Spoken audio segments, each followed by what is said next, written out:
So what we would like to see is one, of course, the GST getting implemented. So we have this budget session now, in which we would like to see that government, including the opposition, the Rajya Sabha passes the bill, and we see a more clearer version of GST, because so far we've not been able to figure out, and therefore the companies' preparations to that extent falter because they don't know what the exact law would be. So we are looking forward to GST bill being passed and more clarity emerging for manufacturing sector and industry as a whole. I think the whole premise of in India doing well depends on how we are growing, and if the pace of growth is slowed down, then we will see a repeat of what happened in the year 2011, 12 and 13 and even 14. So therefore a lot of good work has been done by the government, but we are not yet seeing the fruits of that because a lot of that is work in progress. And once that's completed and that's rolled out, we may see some good action on the ground, and we may see demand picking up, and therefore we may see growth coming back. So our firm belief is that it is very, very crucial that we must have growth numbers which are much better than where we are today. I think the one very strong recommendation is that on policy matters, there should not be more delay. Whatever action has to be taken, this is the time to take all the action when the globe is into deep trouble. Most of the economies are sinking. India is one robust country which is still standing out, and we can really encash it if we get our acts together and do what is required to be done. I think one major issue that we still continue to see is the tax litigation and the time it takes to get around the tax litigation area. It's a very time consuming and costly affair. I think government should do something to simplify that. Also it should make some fast track courts, etc., which can see this through much faster than what it is today. It takes sometimes 15-20 years to get a matter resolved. We should have a time limit in which the matter should get disposed of in whichever way it is, on the merits of the matter. And also things like advanced ruling and APAs, which is a welcome thing, has come in a couple of years ago. But again, when a SSE goes for getting an APA or a advanced ruling done, it takes over 2 years or 3 years at times to get an advanced ruling. So it loses its shine. So there should be 90 days period or 6 months period, etc., and within which you should be able to be clear in terms of law and should not take such a long period of time. Next year would be again a tough year given the global factors, and it's a balance between what you do domestically and what you you have to take care of internationally. While low oil prices is good news for India because India is an importer of oil, but globally it is a bad news because other economies are all tanking because of the oil price, and commodities are all-time low, so the commodity industry is badly hit. So I think it's a combination of the two. Some news is good for some countries and not so good for the other countries. I think India has a lot of challenges, both on the side of domestic challenges as we just talked about, but also internationally there are challenges coming in from countries slowdown, especially China, which is a major player. So we will have to keep a very close watch on all the global factors, also geopolitical factors, and also our domestic outlook.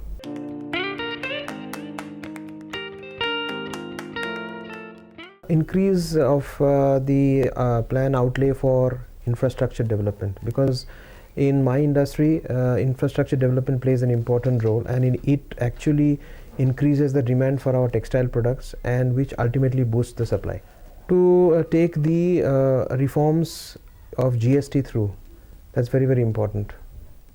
Indirect taxes reforms, disinvestment of the public sector, increasing the outlay for infrastructure, a serious look at a serious political will in the labor reforms, and focus on skill development to make in India a success.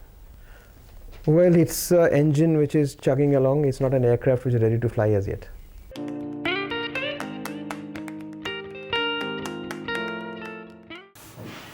This budget, I think, is coming in a very opportune time. It is just the right time for the government, I believe, to show its willingness to ease the policies with regard to sectors where investment is sort of being held back by private sector. We know that there is private capital waiting to make the investments. We know that we need growth to come back on, and the best way to do that is to lead to a situation where private capital can flow back into the infrastructure sector. Therefore, public sector investment on one side, but encouraging private investments on the other, especially on the infrastructure side. I think that is the most important thing. One is, of course, the fiscal deficit, which is the balancing that he would need to do, because there is a need for public sector investments to continue in a situation where our growth is not in its best situation. So the public sector investment is also needed. He has to manage, he has to balance the budget. The capital spending from the government side must also continue. Although there are challenges in meeting the fiscal deficit, but I think they would still need to balance it. They can maybe relax it a little bit, but they can't really take their eyes off that particular. I think that would be the biggest challenge. Policy decisions with regard to these, which enables private sector investment to come in and supplement what the government is doing in a major way, I think that will have a major implication. I will be particularly looking at the policy pronouncements that are being made in the budget and those being carried out. So that would be one of the major expectations that I would have in the budget. On the taxation side, there are certain decisions which I think the government can take, which will help get growth back on track. I do believe that the corporate tax in the form of MAT at the rate that it is today is a little unreasonable. There is scope for making that more investor friendly, so to say. If the government had actually said that in the long term they would like to bring it down to 25% without the exemptions and all that, I think I'd like to see some action on that front. Predictability is a very important thing. There's a huge amount of litigation which is on in the taxation circles with regard to misinterpretation or two different ways of looking at the same thing. So the more clarity that is brought about, one case in point is this retrospective taxation. The more we can bring clarity around these aspects, I think the better it is. Service tax is another one. I think 14% tax rate is hurting the economy a little bit. It has led to a huge amount of mobilization of taxes on the indirect tax front. We know whether that is overplayed or not. I think that's something which the government needs to look at and see. But I think everybody is waiting waiting for the GST to really come rolling in. The quicker that happens, whatever it takes for the politicians to put their thoughts together and make that happen, I think it will be a big win-win situation for India, especially on the commercial side. The Indian economy today is not doing as well as it has the potential to, I believe. While inflation is under control, I believe to a large extent the oil prices have something to do with it. But it can do a lot better. The way that our infrastructure sector has been doing over the past few months is certainly not the best. If we can get the private investment back on, I think it can do a lot better. The other point I'd like to make is that I think whatever has been happening in the Indian economy over the past few months has not augured well for employment generation in the economy, which has its own social repercussions and all that. the earlier we can get these investments back up and running, the better it is for the Indian economy as such. Exchange rate is another factor, of course, which is, in my view, it has the potential to further weaken because while Indian currency has corrected a bit versus the dollar, it has not really corrected itself versus the other currencies. And if we are to compete with China, if we are to compete with other economies in the world with regard to our exports, there is possibly some amount of correction yet to happen in the Indian currency, which is, I don't believe it will be bad for the economy. It will nevertheless give that spurt to export, which is needed. We have to keep our competitiveness intact.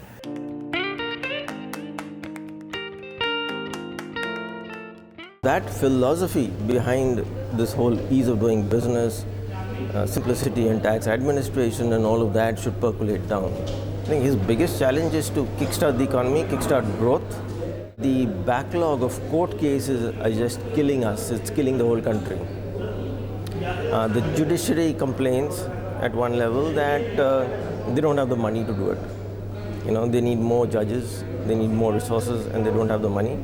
So between the judiciary and the executive, they got to sit down, put their heads together, and come up with a definite time plan, a roadmap, say 5 years or 8 years or whatever, where all these backlogs will get cleared.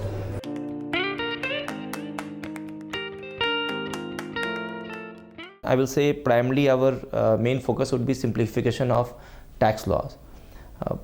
Just because tax structure in India right now is such that there are a lot of multiplicity of taxes in every industry.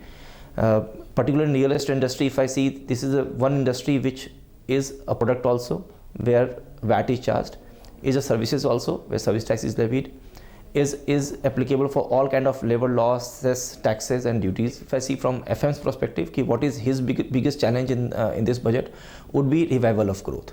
Last 2015 was particularly severely bad for the industry, and we have seen for many industry, but not only for exports are down, infrastructure is down, power industry is facing a lot of challenges. So revival of growth is important. Recently we have seen industrial index has dropped in this last month. So definitely revival of growth, it will be the first challenge in front of FM, and he has to definitely come up with the policies where the growth is definitely ensured. Expectations from FM would be first would be to simplify the tax processes. They remove, there are so many different sections are there which hurts every individual and corporate when they go to buy a property, or when we are building a property, or when we are selling the property. So if they can simplify those tax structures, that will be one part. Secondly, definitely we have some expectations from FM this time. Real estate industry is in a slightly stumble right now. We need some support from FM. If we can then improve the threshold limit for interest reductions on house property from 2 lakh rupees to maybe 5 lakh rupees will be really of a great help. If they can bring in some better mechanism where we can get a slightly cheaper fund, will be definitely much more helpful for the industry.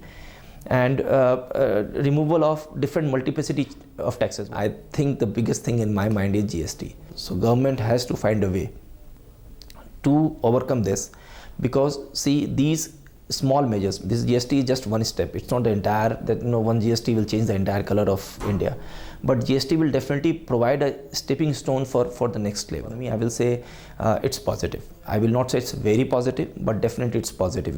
I've been abroad many times in last few months, and everywhere a lot of people have expectations from Modi government. Everybody is asking how the Modi government is doing, and everybody is a very positive attitude towards India because of the new government. So I carry that thought forward. I think that the positiveness is there in the market. The only thing is execution is not there as per expectations of every individual or every corporate.